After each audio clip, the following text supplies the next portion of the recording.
Hey family, welcome back to Underdog's Rise, the podcast where we rise together.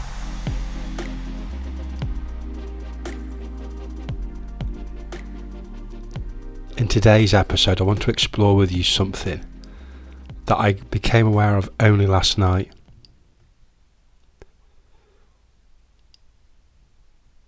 It sounds simple on the surface, but it also carries a deep philosophy within it.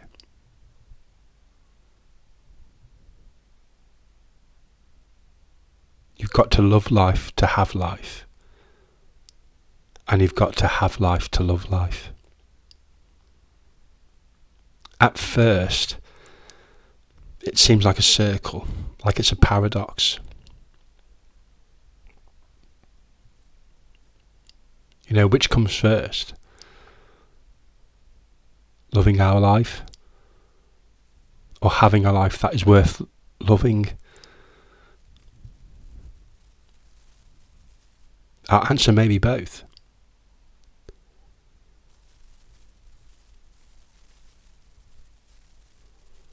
Because our life is not something we just simply possess.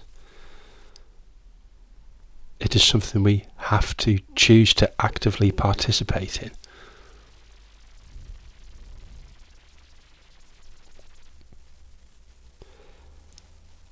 You know, there are billions of people around the world that are alive. But are they truly living?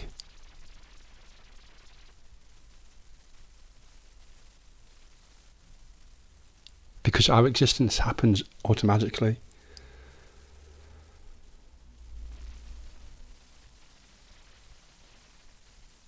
And the living that we requires for us to be engaged in it.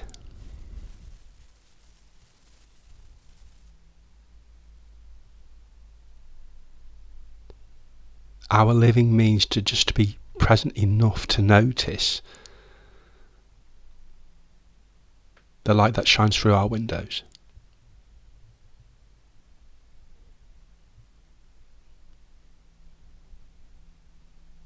It means to truly hear laughter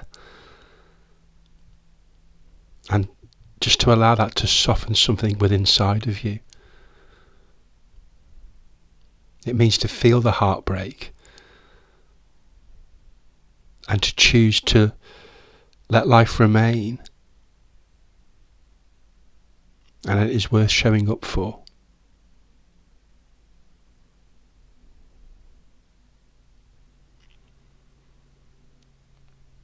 You know, I got this wrong for so many years that I thought I had to love every moment. But I was wrong. I think it means to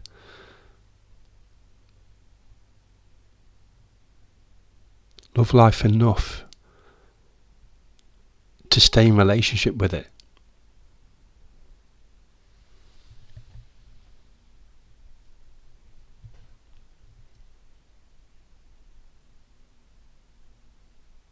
I think one of the reasons why many of us struggle, myself included,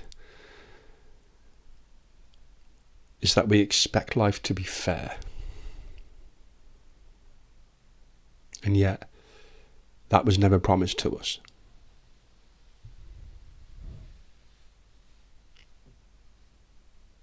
It's like two sides of a coin. One side there is beauty, and the other side there is pain. There is victory or defeat. There is birth or death. And there is gain or loss.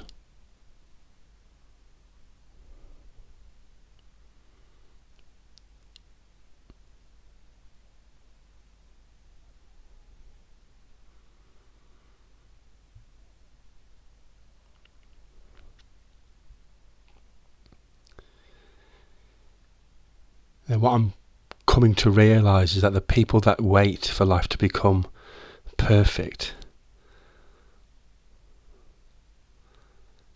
before loving it may spend their whole lives waiting.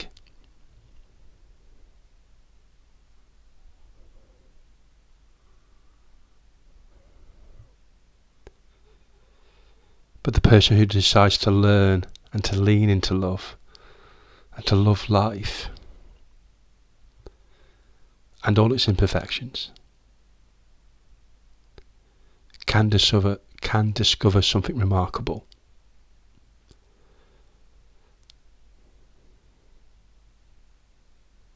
And that is that life will start to love them back.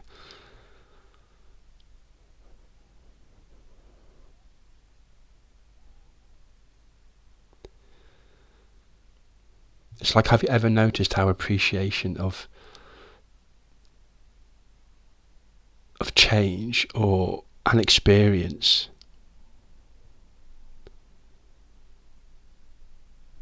can alter your whole perception of a single moment?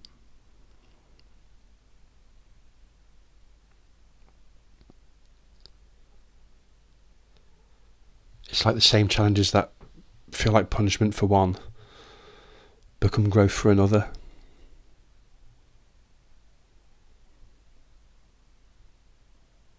Because when we appreciate life,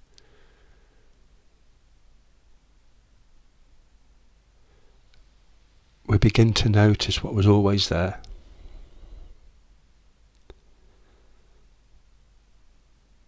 The kindness,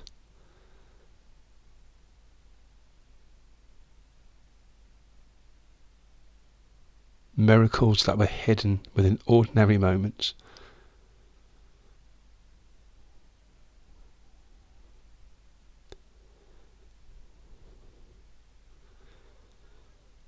But the second half matters too.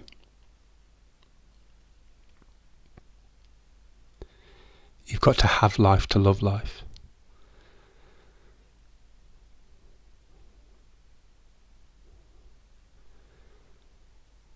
Now, what does that mean?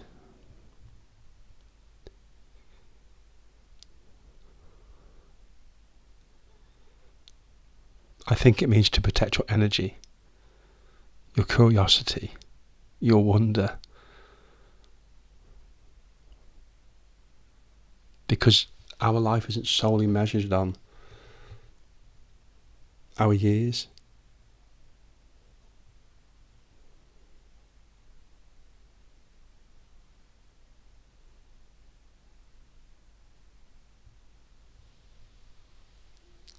It's measured in our acceptance, our beliefs, our desires, our hopes, our dreams.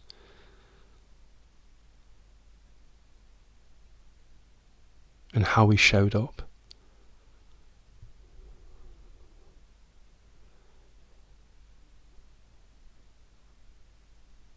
You could be 20 years old and still be spiritually exhausted.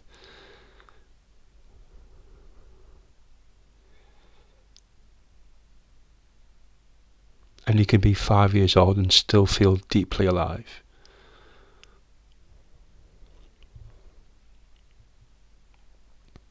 Because all of our lives live with an intention and with participation.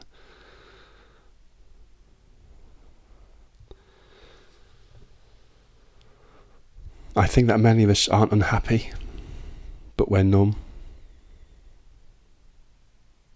We stop noticing, we stop dreaming, we stop believing.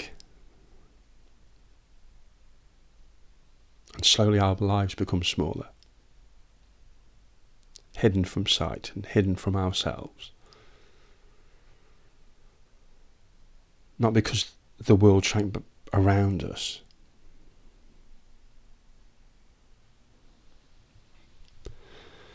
because at times during our life, that this is me included because I've done this,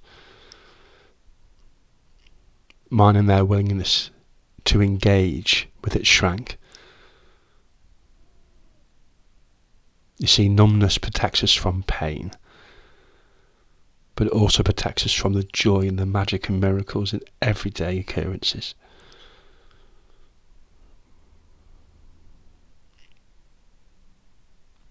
Maybe loving life for you can just begin with the small things. A conversation, a sunrise, a sunset,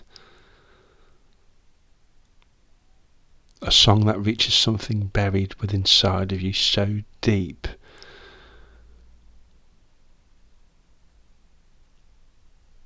it changes the fuel to the embers of the fire that's been burning inside of you all your life.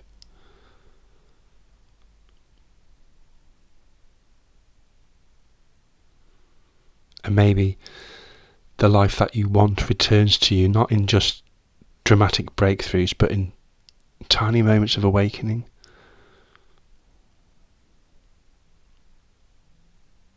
Choice by choice.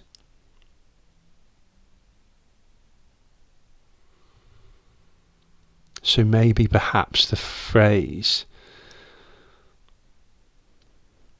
is teaching us this: to love our lives enough to participate in it, to protect our aliveness enough to experience it,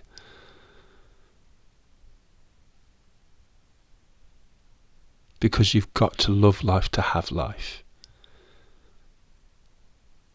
and you've got to have life to love life.